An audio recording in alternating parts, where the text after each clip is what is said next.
بعد ما صرخ ماركوس رادلف في وجه آن وقال لها تطلع من مدرسة رادلف وتاخد معاها براميل السكر الثلاثة بتوعها وكمان النموذج بتاعها، فبتاخد آن العربة بتاعتها وبتمشي مع شال وبودو. فطلع لها كاس واعتذر لها عن كل اللي حصل ليها، فطلبت منه آن ان هو ما يعتذرلهاش لانها ممتنة ليه جدا على كل اللي عمله علشانها. فقال لها كاس ان هم هيحاولوا يساعدوها بأي طريقة ويدوروا على اي طريقه يظهروا ان سامي هو اللي كان ورا كل ده. وقال لها القط هنلي ما تقلقيش يا آن، احنا مش هنستسلم ابدا. فشكرتهم آن وقالت لكاس هتشوفوا في المعرض غدا، وبتاخد العربه بتاعتها وبتمشي. واثناء رحلتهم بتبص بيجيت على شال وهو ماشي وكانت زعلانه جدا. ولما بترجع آن لصاحبه المقهى بتتضايق جدا على كل اللي حصل لآن، وقالت لها صاحبه المقهى ان شكل مدرسه رادلف فيها اشخاص سيئين جدا، لكن لازم يا آن توريهم بكره في المعرض قدراتك ومهاراتك. فشكرتها آن جدا وفجاه بيظهر جوناس بداخل المقهى، ولما شافته آن ساب المكان ومشى. فبتطلع آن تجري وراه ووقفته وشكرته على انقاذه ليها، فقال لها انه ما عملش اي حاجه علشانها، هو بس كان خايف جدا. فقالت له آن مع ذلك انا مبسوطه على كل اللي عملته ده. فغضب جوناس وصرخ لها وقال لها انا بكرهك اكتر من اي شيء، وطلع يجري وسابها. واثناء وجود شال مع آن وهي نايمه كان بيفكر في قد ايه كانت هي متحمسه جدا علشان تصنع القطعه بتاعتها اللي هتشارك بيها في المعرض،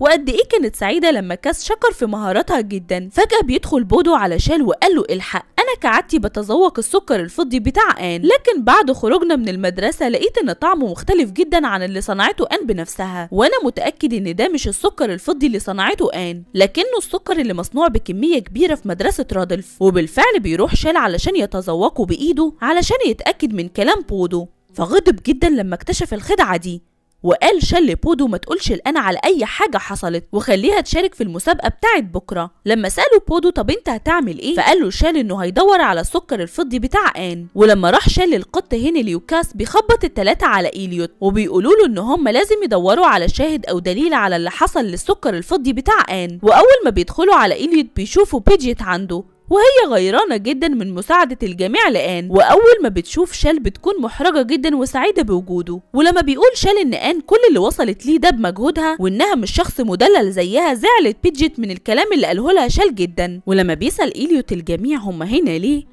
فقال له كاس لأن السكر الفضي بتاع آن اللي قامت بصنعه بنفسها تم سرقته، وعلى ما يبدو إن تم تبديله بالسكر اللي بيتم إنتاجه بكميات كبيرة في الورشة بتاعة رادلف. فقال لهم إليوت إن الشخص اللي عمل كده أكيد اتخلص من السكر الفضي بسرعة. فردت بيجيت وقالت إنها شافت مين اللي أخد السكر الفضي بتاع آن وكمان عارفة هو عمل بيه إيه. ولما طلب منها شال إنها تقول له مين اللي عمل كده في آن، فقالت له انها مش حابه تقول له على اي حاجه. تاني يوم بتروح آن مسابقه معرض السكر الفضي اللي بتقام كل عام قدام الامبراطور. ولما بتسال آن بودو هو حقيقي ان شال جات له كحه وراح المدينه علشان يدور لها على علاج، فلا بودو ان ده حقيقي وبيحصل لشال ساعات الامر ده. فبيدخل كاس على آن وقال لها انا اسف ان احنا ما قدرناش نقنع بيجيت انها تتكلم. وآن ما كانتش فاهمه هو يقصد ايه بالظبط، خصوصا انه قال لها ان السيد هنلي اتى معاه هنا وان شال فضل مع بيجيت علشان يحاول يقنعها. ولما بيحاول بودو ان هو يسكته لان آن ما تعرفش اي حاجه عن الموضوع اصلا، ما شافش كاس بودو وكمل كلامه لآن وقال لها ما كنتش اتوقع ان المعرض اللي هتنافس فيه معاكي هيحصل فيه كده. فاتخضت آن وبتقول للكاس هو انت كنت مع شال وايه اللي حصل بالظبط؟ فقال لها كاس وهو زعلان هو انت ما كنتيش تعرفي؟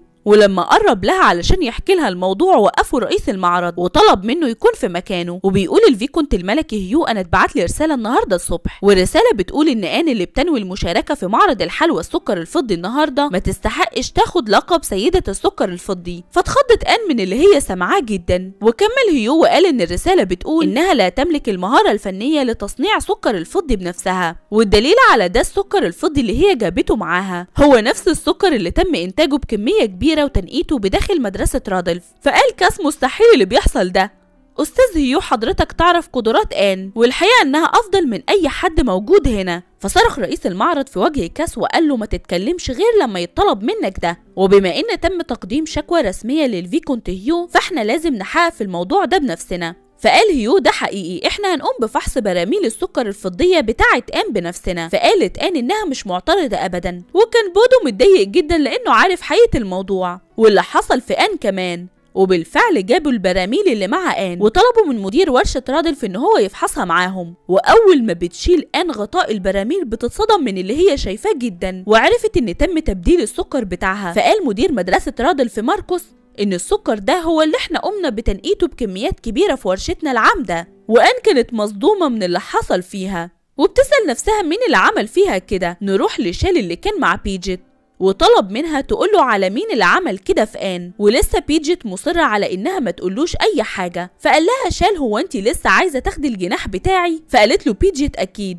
فقال لها قوليلي على مين اللي عمل كده في آن وأنا هديكي جناحي. وبالفعل بيديها شال الجناح بتاعه وكانت سعيدة بيه جدا. ولسه آن مصدومة من اللي حصل فيها فسألها هيو معنى إيه اللي بيحصل ده يا آن؟ فآن ما كانتش عارفة ترد، لكنها قالت له أنا قمت بتنقية السكر الفضي بنفسي واستخدمته في صنع قطعتي. وبدأ الناس يهتفوا بإن يتم طردها من معرض السكر الفضي لأنها ما قامتش بتنقية السكر الفضي بنفسها، علشان كده هي غير مؤهلة للمشاركة في المعرض. وسامي كان سعيد جدا باللي بيحصل قدامه في آن، وبيفضل هنلي يصرخ للجميع بغضب. وبتقول صاحبة المقهى للجميع ان آن حرفية شاطرة جدا وهي اللي قامت بصنع تمثال الحلوى السكر للدوق فليكس السابق وهو بنفسه اللي اعترف بمهاراتها. فصرخ رئيس المعرض للجميع وقال ان الملك بنفسه هو اللي هيحكم في الامر ده. وبالفعل بيدخل الملك على الجميع مع الملكة، ولما حكى له رئيس المعرض على اللي حصل كلمته الملكة بعدها لوحده. فقال الملك لآن هو انت تاني بعد اللي حصل في العام الماضي باين عليك ان انتي بتسببي فوضى كبيرة. فاعتذرت له آن على كل اللي حصل بسببها المرة دي كمان. فقال لها الملك انه سمع بقصتها بغض النظر عن السبب في اي شخص شارك في المعرض ده وما قامش بتنقية السكر بنفسه فانتي غير مؤهلة للتواجد هنا. فزعلت آن جدا من اللي هو قاله لها، وسامي كان سعيد جدا من اللي بيحصل في آن. ولما بتمشي آن من المكان وقفها الملك وطلب منها قبل ما تمشي توري للجميع قطعتك، وقال ان الملكة هي اللي طلبت منه الطلب ده. وبالفعل آن بتسمع الكلام وبتوري للجميع قطعتها، فانبهر بيها الكل على التصميم الرائع اللي هي عملته، والكل ما كانوش مصدقين اللي هم شايفينه. فقالت آن للملك انها عايزة جني هو بيثق فيه جدا. وبالفعل لما بيطلع الجني بتكسر آن جزء من تصميمها وبتعطيه للجني، وقالت له انا سمعت ان الجنيات بيقدروا يفرقوا الاختلافات في طعم السكر الفضي. وبالفعل لما بياخدوا منها الجني وبيتذوقوا بيشكر في طعم حلوى السكر الفضي اللي هي قامت بتنقيتها جدا، وقال للجميع ان التصميم معمول من سكر فضي بجودة عالية جدا. فقال ماركوس ان ده مستحيل. فقالت آن للجميع انها عملت القطعة بتاعتها بالسكر الفضي اللي هي قامت بتنقيته بنفسها. وفجأة بتلاقي آن شال وبيجيت داخلين عليها وبيكلموا رئيس المعرض. فقال رئيس المعرض للملك ان بنت جلين بيج مدير مدرسة بيج جت لهنا بنفسها علشان عايزة تقول حاجة مهمة. فدخلت بيجيت على الملك وقالت له انها عارفة الحرفية آن وكمان عارفة مين اللي اخد السكر الفضي بتاعها. فاتخض الجميع بسبب اللي هم سمعوه، وقال لها الملك قولنا هو فين بالظبط. فقالت بيجيت ان هو هناك في البراميل اللي مكتوب عليها سامي، لكن البراميل مش موجود فيها السكر اللي هو قام بصنعه لكن السكر اللي قامت آن بتنقيته. فاتخض ماركوس بسبب اللي حصل، وقالت بيجيت لسامي انا اسفة وانا ما كنتش ناوية اقول على كل ده، لكن هي شافت بعينيها اللي هو عمله هو واصدقائه وان هم اخدوا البراميل من عربة آن وبدلوها بالبراميل من عندهم. فقال ماركوس وهو متضايق اكيد اللي بيحصل ده مش حقيقي. فأمر الفيكونت هيو بإحضار البراميل بتاعة سامي، وبالفعل اتأكدوا من اللي عمله سامي. فبيعتذر ماركوس رادولف على اللي عمله سامي وإن بصفته مدير المدرسة هيتحمل المسؤولية كاملة. فبيأمر الملك بخروج ماركوس من المعرض هو وسامي، وبيتم الإعلان عن بدء المعرض. وطلب الملك من آن إنها تشارك بقطعتها في المعرض وإنها ما تمشيش. ولما بتشكر آن بيجيت على اللي هي عملته معاها قالت لها بيجيت ان مفيش داعي انها تشكرها وانها اخدت اللي هي عايزاه بالفعل. فما فهمتش آن هي كانت تقصد ايه بكلامها ده. وبالفعل بيتم الاعلان عن بداية المعرض، وبيعجب الملك جدا بتصميم كاس وانه تصميم رائع جدا. وعلى الرغم ان الملك مدح في تصميم كاس جدا وشكر في كاس وانه وارث تعليم ابوه وحرفته، وعلى الرغم ان الملك قال بانها افضل قطعة على الاطلاق، لكن قطعة آن عبارة عن جناح جني منسوج مع الورود المتسلقة وانها افضل قطعة بكتير من كل الموجودين.